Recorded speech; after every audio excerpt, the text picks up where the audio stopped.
fans, and welcome back to Majors Quarantine Corner, Episode 4. My name is Noah Smith, joined beside me, Dylan Baker, and we welcome you back to this program presented by Fanshawe College, the official educational partner of the London Majors. Dylan, we keep moving along here, and we keep having fantastic guests. Last week, we were blessed by interviewing Mike Ambrose, who probably one of the best interviews we've had to date. Yeah, for sure. And we're 4 episodes in now, including this one. Mike Ambrose, a great interview with him.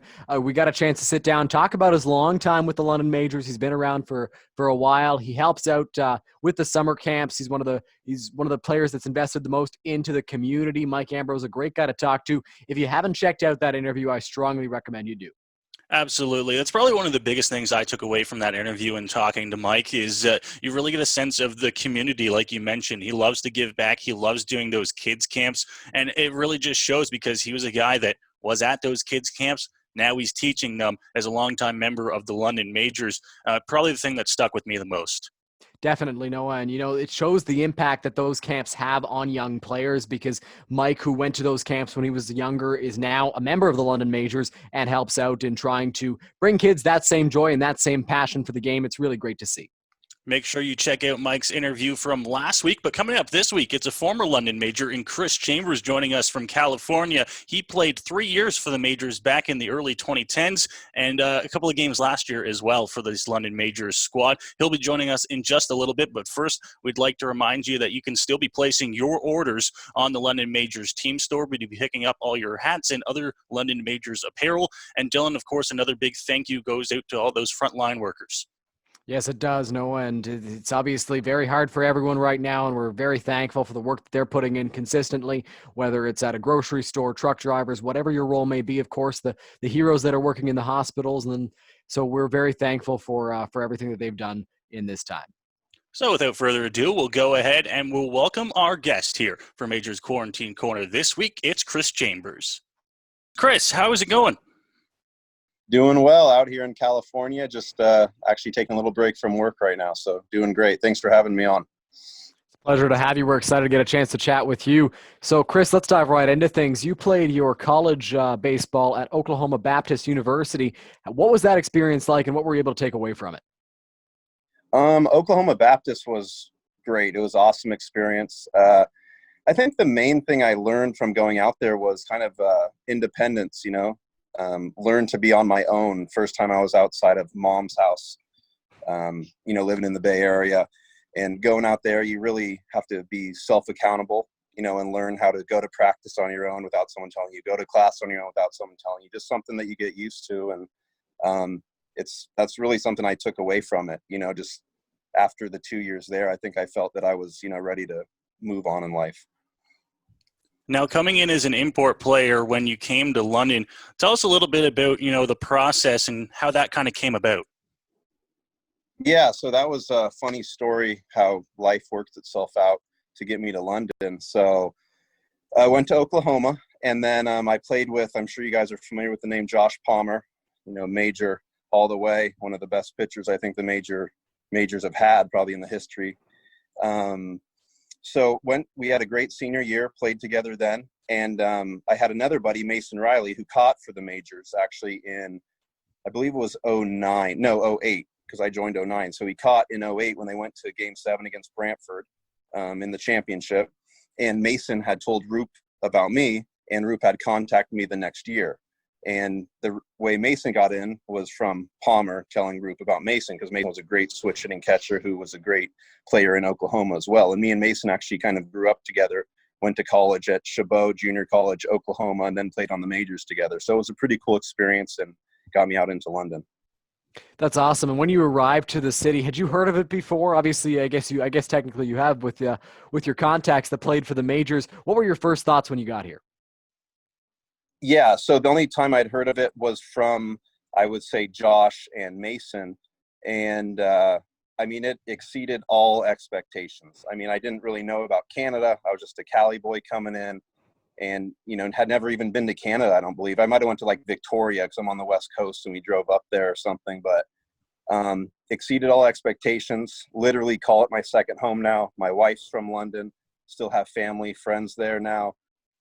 It's literally one of my favorite places on earth to be. I all good feelings when it comes to London and everything about the Majors organization.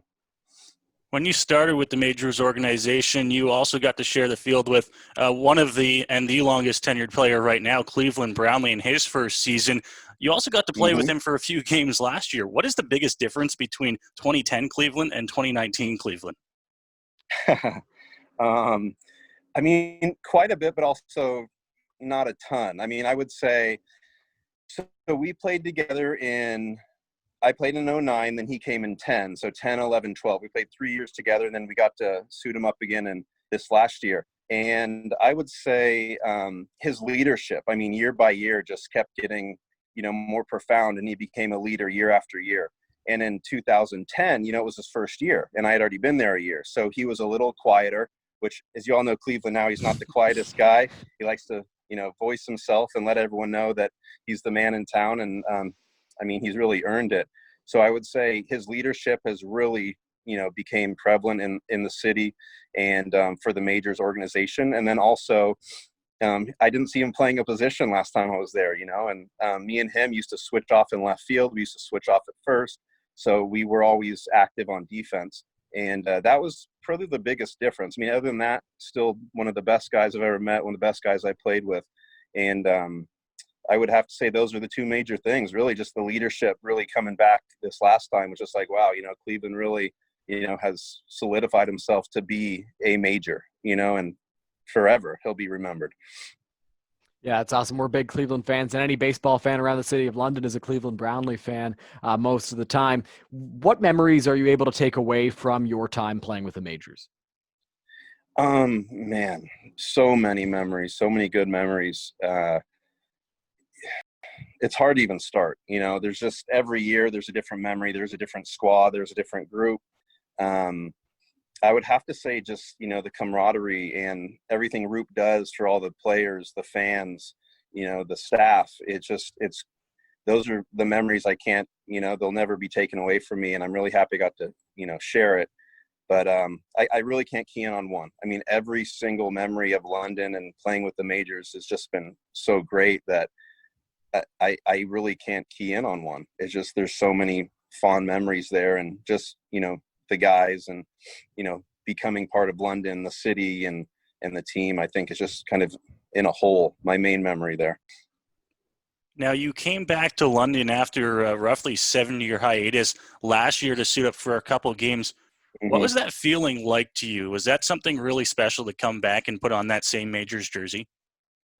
Yeah. It was, I'd say, it sounds crazy. I've done a lot of fun things in my baseball career, but I feel like it was one of the most memorable and maybe the best thing in my baseball career. I mean, I've won a lot of different things. I played on a lot of different teams, but coming back at my age now, I'm 34 years old after playing there as a 23, 24, 25-year-old and having kids in the stands. It was just surreal. It was the coolest experience I've had, I think, and coming back to Labatt and seeing the fans and all my guys and still having some of the guys I played with in the locker room. It was really cool. That's great. And so you played at, obviously the Majors play at Labatt Park, the world's oldest baseball grounds. What was that experience like playing at Labatt? Nicest place I played at. Best fans I played with. Yeah, I mean, Labatt Park, beautiful, just in terms of the scenery, the city, the fans, everything about it. The way Roop runs the organization, Labatt Park is definitely the best place I've ever played, and I would love to go back every year if I could to watch games. I'm sure I'll end up taking my kids there to watch Majors games. That's how much I like it. Now, obviously, super tough times right now, but how is Chris Chambers kind of working through this quarantine period? Obviously, it's quite busy with family and work. Are you doing anything baseball related? No, I mean, I'm staying in shape. I definitely try to stay in shape with the kids, the dog, at-home workouts, things like that. I do have a little tee in the backyard. I always want to feel prepared. Never know when I'm going to get to suit them up again. I still play, here back home, and I'd come back out if Roop asked me to play again. So I'm always trying to be prepared that way. And then at work, it's been super busy with the work that I do. We are still busy during this time, which we're lucky. But that's really it. Just trying to stay at home and still be the best me. So. That's great. And you talked about the fans a little bit earlier. Just how much did the fans mean to you in your time with the team? Well, the fans, I mean, they're everything, really. You know, the fans are kind of what gives you the drive to keep practicing, keep coming back, keep going to that locker room, keep traveling on red-eye flights, you know, to Detroit and driving into London. Because there was times my last couple of years where I had to come home, I had to work, I had to see family, I had to do things. And the fans and the team and Roop and everyone, that's what, you know, gave you my drive to come back. Now, we talk a lot about, with some of our guests, their favorite place to play around the league. You can answer that one if you want as well, but you've played all over the country and in 2 different countries. Has there been a favorite place for you to play around North America? I mean, seriously, Labatt is right there. I mean, I played at some cool places. I played at the Giants Stadium. I played at the A's, the Coliseum. Those are great and all. They're massive stadiums. It's cool, but something about the atmosphere at Labatt is definitely, you know, it's right at the top. You know, I had fun playing in Ottawa, actually, when the Fat Cats were around. That was a blast. They'd get a ton of fans, and they'd heckle you, and that was a good time. Brantford used to be actually just a really fun place to play. I mean, the fans would get after you, and when they were winning all those championships when I was there my first 3 years, that was a fun place to play. I played, you know, places in Oklahoma, stadiums out there, different colleges, a ton, but Labatt's definitely one of the top. That's great. And you spent 3 or 4 seasons with the majors earlier on in the decade. What were the relationships that you were able to build with players and coaches like, and are you still in touch with a lot of the guys now? Yes, definitely. I mean, some of my best friends are, you know, living in Windsor or London. I still talk to some of them, talk to Froze often. I know he was still playing last year. That was cool. A lot of people I'm still contacting with that I played with over those years, and building those friendships and relationships means a ton to me. So yeah, it's something that I'm really happy about. Awesome. Well, we thank you for joining us, Chris. We won't take too much of your time, and hopefully you enjoy the sunshine in California, and don't rub it in too much. Yeah, it's actually pretty hot today. So, but I appreciate it. Appreciate you guys having me on, and I'll talk to you guys soon. Awesome. Thanks, Chris. Alrighty. Bye. That was Chris Chambers joining us from California. Dylan, another fantastic interview. Chris, who played for the majors 10 years ago, coming back and talking to us a little bit. Yeah, and it was great to get a chance to chat with him. Of course, he played for the majors for a couple of games last season, but we didn't really get a chance to chat with him too much. Great to talk to him about his time with the majors, and he really seemed to appreciate what the city of London had to offer and his time spent with the majors organization. Talked about Roop and how well he manages his players and runs his organization, and talked about the relationships he was able to make and the people he's able to talk to and the memories he made. Really a great interview overall.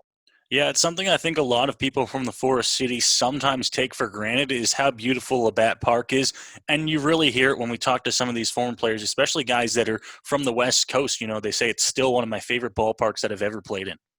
Yeah, for sure. And Labatt it's just gorgeous. And Chris is a guy who's played at the Coliseum in Oakland and at Oracle Park in San Francisco. So he's got some high praise for Labatt, and it's really awesome to hear.